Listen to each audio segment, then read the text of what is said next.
Sigamos aprendiendo acerca de funciones. En el video anterior establecimos un nuevo mecanismo para controlar los datos, exactamente el tipo de dato que ingresa a una función como argumento.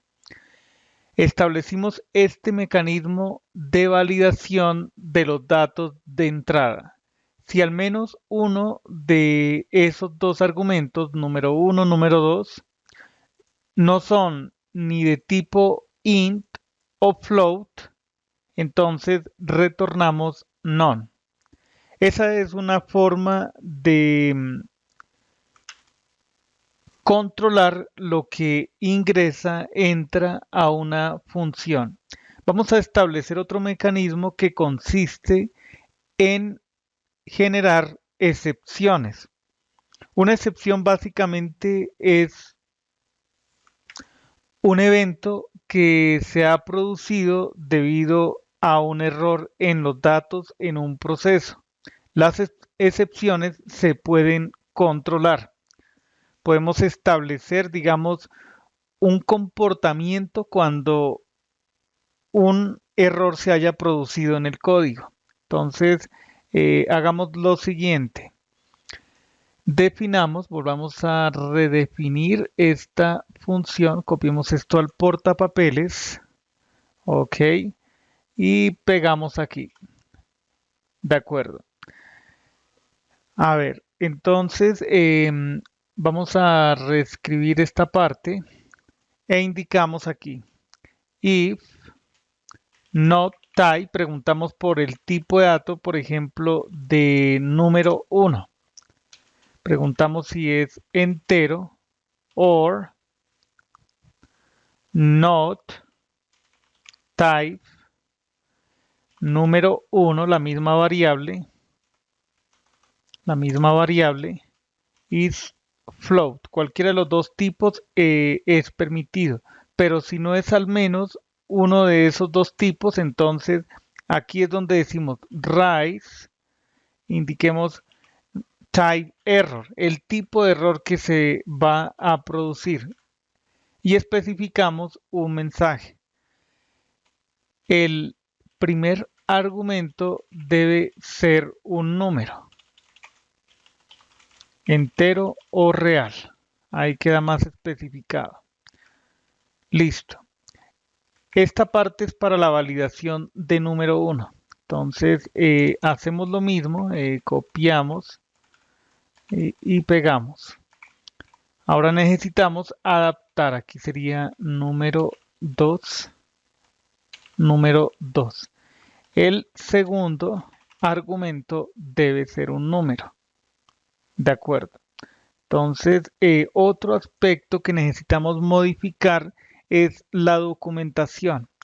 La función en su defecto, cuando todo sale bien, retorna float.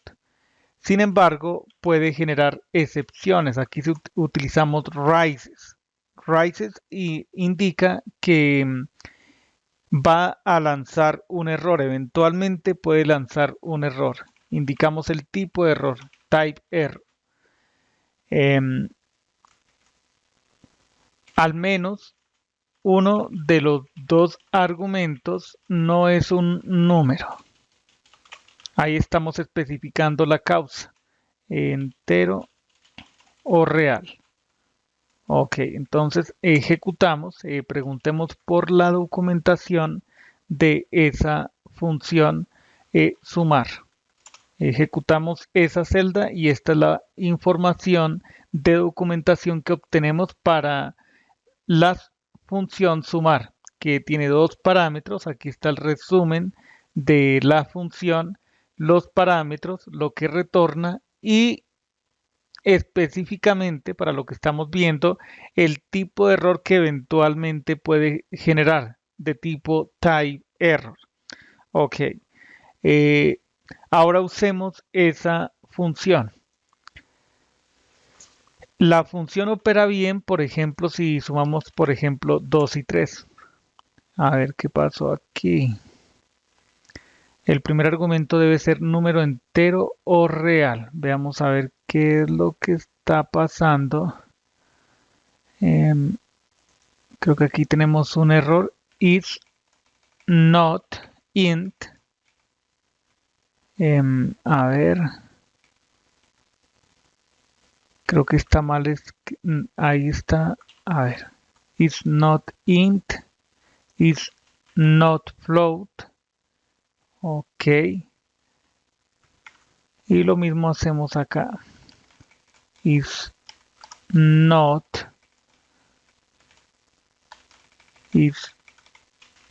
float. A ver, volvemos a ejecutar. Lancemos invoquemos la función. Sigue apareciendo ese error. Ok. Voy a realizar aquí una prueba. Supongamos que tenemos una variable que se llama a, le asignamos 2. Preguntamos por el tipo de dato, nos va a decir que es de tipo int. Si nosotros indicamos aquí type a is int, ahí nos dice true. Y si indicamos que es float, nos debe retornar false. Y ahora podemos invertir el valor de verdad. Copiamos aquí, indiquemos not. A ver. Not. Creo que a ver. El problema está aquí en el uso del operador AND. Si no es int y si no es float, entonces tenemos el error. Entonces indiquemos aquí AND. Anteriormente estaba en modo inclusivo, podía ocurrir cualquiera de las dos cosas. Entonces indicamos ahí AND, ejecutamos, invoquemos aquí esto, ya nos da 5. Bien, esto lo podemos eliminar, escape DD. Así eliminamos una celda. Bien, entonces ahí ya está operando correctamente la función sumar. Cuando invocamos esta función, indiquemos aquí 2 y acá 3, ahí se genera un error. En el punto, a ver, dice que solamente se pueden concatenar enteros. Seguimos, no está entrando acá. A ver. El problema está en este punto, porque ambas cosas deberían ser verdaderos. Preguntamos aquí número is not. Ok. Si no es int. Ok. Voy a realizar otra prueba. Hay algo extraño.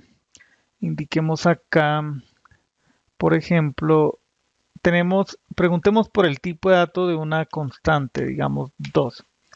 Eso nos va a dar el tipo de dato. Preguntemos si está en int o float.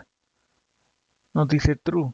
Pero si indicamos una cadena de caracteres, indiquemos aquí esto como cadena de caracteres, retorna false.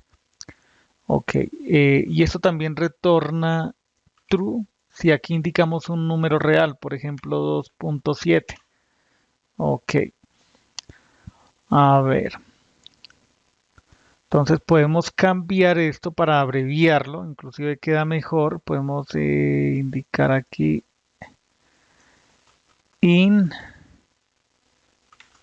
especifiquemos int float. Ok. Entonces, si no está en ninguno de esos dos, lanzamos el error. Copiemos esto, lo reemplazamos aquí, pegamos, cambiemos esto por número 2. Ejecutamos esta celda para que se aplique, digamos, la nueva implementación. Ok, entonces, borremos esto. Listo. Ejecutemos esta celda. Ok, ahora sí nos está mostrando el mensaje que debe generar. El primer argumento debe ser un número entero o real. La función sumar, específicamente en la línea 12, genera el error, levanta el error type error. Entonces, en esta celda debemos atrapar ese error. Observemos, como esa función es propensa a errores, digamos de esa manera, entonces especificamos luego un bloque try. Bien, entonces catch, esto puede, corrijo except, estaba pensando en JavaScript. El error que puede producir es de tipo type error. Lo sabemos por la documentación. Es el tipo de error que puede producir esa función. Entonces, si se produce un error, mostramos el mensaje. Observemos, el primer argumento debe ser un número entero o real. Ok, entonces copiemos esto. La función también produce error si el segundo argumento no es un número entero o real. Dice, el segundo argumento debe ser un número entero o real.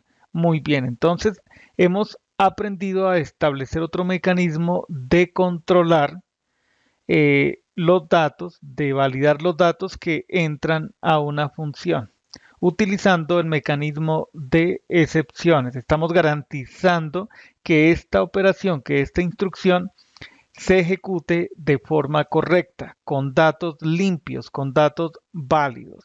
Genial. Y continuaremos en el siguiente video, aprendiendo más acerca de funciones. Hasta entonces.